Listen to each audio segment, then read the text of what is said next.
On Capitol Hill, Democratic Senate Minority Leader Chuck Schumer says he will not step down from his post despite some growing pressure from some members of his own party. Senator Schumer has faced scrutiny after voting with Republicans in favor of that continuing resolution, which avoided a government shutdown. His defiant stance comes as lawmakers in the House and Senate return to the Capitol after a week-long break. CBS News congressional reporter Taurean Small joins us now from Capitol Hill. So, Taurean, where do things stand when it comes to Democratic leadership, and what does it suggest about the continuing tensions within the Democratic Party?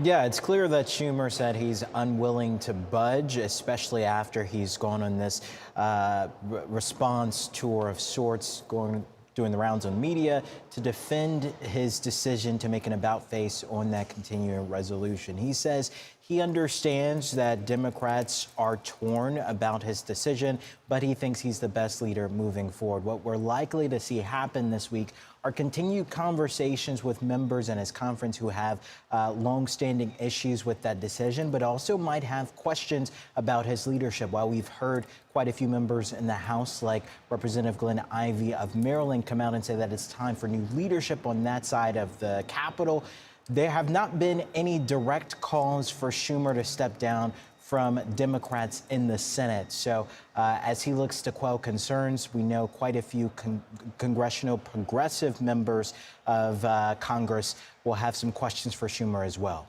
Well, both the House and Senate are back on Capitol Hill. What are their biggest priorities right now? Well, we know Democrats are looking to move forward with re-examining January 6th. We reported out earlier that Democrats are looking to question the Attorney General about where things stand on restitution for January 6th. Folks who were convicted for the January 6th riot on the Capitol, considering a small portion has been paid out for what was estimated around $3 million in damage. Republicans, however, are looking to zero in on these mass injunctions against Donald Trump's agenda.